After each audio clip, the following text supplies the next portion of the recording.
Right, so back-to-back defeats for Arsenal now in the Premier League, in the Midlands, of course. Another game probably surrounded by a bit of controversy in this one. Aston Villa 1, Arsenal 0, following on from that massively controversial game in midweek, where Arsenal were, of course, beaten 2-1 by Wolves in very, very controversial fashion.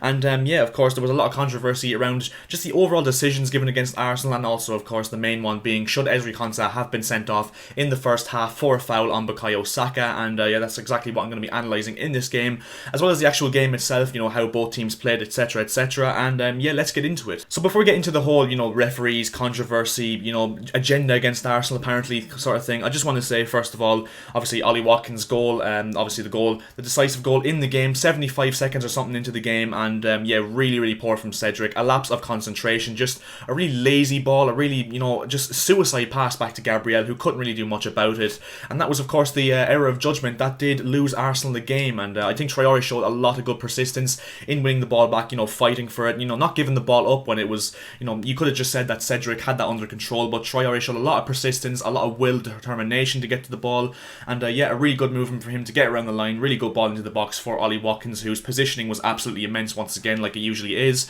and maybe got a bit of slice of luck with the deflection off Rob Holding into the back of the net, but overall, Aston Villa would not complain. They went 1-0 up, and in the end, that was the decisive goal that did claim them 3 points. So yeah, we will get into this, of course, controversy. Now, obviously, I'm going to start off with the main thing, which was, of course, should Ezri Konsa have been sent off for a foul on Bukayo Saka? Now, so far, I've seen a lot of different opinions, mainly dividing between Arsenal fans and non-Arsenal fans, and to be honest, I think I'm going to side with the non-Arsenal fans here, because I'm sorry, I think the decision was absolutely correct. I think that for sure it wasn't a red card, and I know a lot of Arsenal fans will say, oh, Saka was through on goal, it was a clear goal scoring opportunity, David Luiz got sent off for less, which I completely disagree with, simply because of the fact it was near the halfway line. Saka still had a long way to go, and even if in the normal speed of play, Konsa had caught up with him. Konsa's a very fast defender, so you never know, he could have caught up with him, and yeah, obviously Saka could have ran through on goal and could have very much scored. I'm not going to deny that by any means, but I just feel like it would have been way too harsh to give a red card for that. And if anything, if you actually look at it closely, Konsa is actually fouled by Saka a bit more than Saka is fouled by Konsa, and that maybe that's controversial. I might have to look at it again if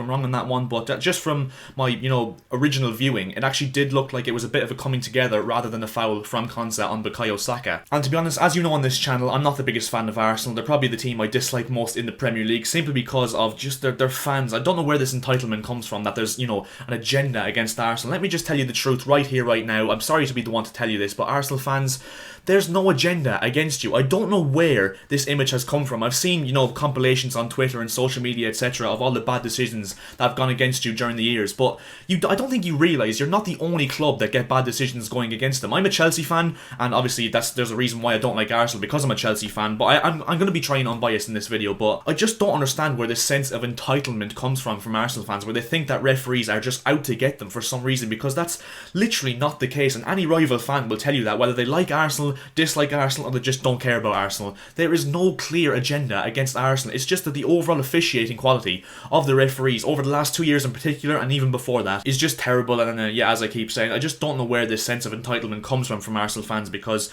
every single team in the Premier League gets bad decisions against them on a consistent basis, and for some reason now, Arsenal fans have built up this mentality, because their season's finished now, let's be honest, because what Arsenal fans are going to do now is every time they win, they'll just brush over the referees, they won't say anything, and whenever Arsenal don't get a result that they agree with, they'll be straight onto the referees, blaming them, analysing literally every single small challenge that goes against them. And that's the thing with Arsenal fans now, they're just going to constantly, they've implanted this thing in their minds now where the referees are constantly on their backs trying to, give decisions against them. It's just not true, and I'm sorry to be the one to tell you this, but it's just not true, so you just kind of have to stop making excuses. And to be honest, Arsenal simply weren't good enough today, and they were okay in terms of keeping the ball, they dominated the game in terms of possession, but I purely believe that Aston Villa, they're extremely organised off the ball, so, whenever they do go 1-0 up, they kind of do, sit back, kind of try and catch them on the break and try and kill them off, but Aston Villa had the game where they wanted it, and that's the main reason why I feel like Arsenal got so much possession. They did look decent enough going forward, but just a lack of conviction, a lack of just spark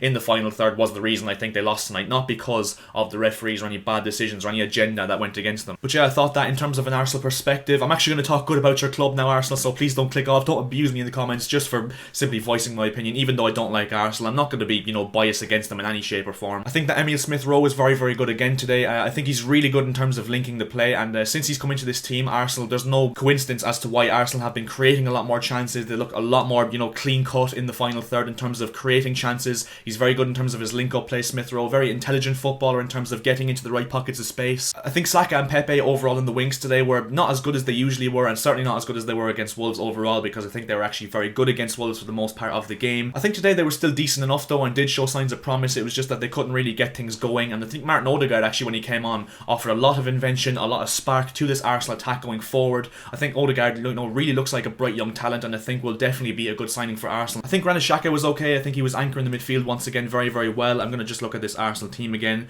Thomas Partey didn't do too much, but didn't really get enough time to get on the ball, etc. Matt Ryan actually think made a few good saves for Arsenal in their goal, and obviously they were quite lucky that they didn't get to play Alex Runerson, because as we've seen so far, he does look like a bit of a bag of nerves at the moment. He does look a bit shaky in between the sticks. In terms of Aston Villa's team, I mean, they're just one of the most balanced teams in the Premier League. I really, really love watching this Aston Villa team play. As I said, they've got so much balance. They have, their patterns of play once again today were absolutely brilliant. I mean, their link-up play is very, very good, and it shows a clear understanding between each of the players, a clear bond, and a clear connection between all the players, because they're always on the same wavelength, and that is why they're getting results with those performances that they are putting in. If you go through the team, I mean, Emiliano Martinez, another commanding performance from him, a very, very good shot stopper, of course, former Arsenal goalkeeper. Matty Cash and Matt Targett as wing backs, always improving every single game. Very, very good going forward, very creative going forward. Both got a bit of pace and also have a bit of understanding defensively. Tyrone Mings and Ezri Konsa in centre back once again, very, very good, the two of them, demanding. Ezri Konsa looking like an absolute coup from Charlton in the summer of 2019, and even though Tyrone Mings has got a bit of a shaky edge in him, I thought he was really good today. Nakamba coming in for Douglas Luiz, who I think was rested if he didn't pick up a knock or whatever. He was really good today, Nakamba. John McGinn once again, an absolute engine in midfield, brilliant on the ball, an absolute workhorse in midfield. Jack Grealish, as we all know, I won't go into Jack Grealish because we just know he's an absolute baller, just so elegant in his dribbling. His cutting edge is just absolutely ridiculously good. Bertrand Traore on the right, who of course did get the assist for Watkins' goal, a very good player. And as a Chelsea fan, I remember when we sold Traore to Lyon, I was like, why did we sell this guy? Because I think at the end of the 15-16 season, we were really struggling that season. He came in for the last 6 or 7 games and he got a goal in like nearly every game he played in, and then we just sold him, and I was like, that's definitely going to be a decision to bite us in that backside, because I think Traore is a really good player, and after a month or two of maybe a bit of stalling progression at Aston Villa, I think he's really started to show his quality in this Aston Villa team recently. Ross Barkley, since coming back from injury and since joining Aston Villa on loan from Chelsea, it's just been an absolute masterstroke. He's been really good in midfield, taking a lot of the creativity pressure off Jack Grealish, and then Ollie Watkins, of course, up front. We all know about him. He does miss a lot of chances, but you know what, it doesn't matter because he is scoring a lot of goals with that. And Jay, if we look at the table now, I want to see what this does to the league table. So Arsenal continue to be in 10th. I think they were 10th before kickoff, and Leeds do have 2 games in hand over them.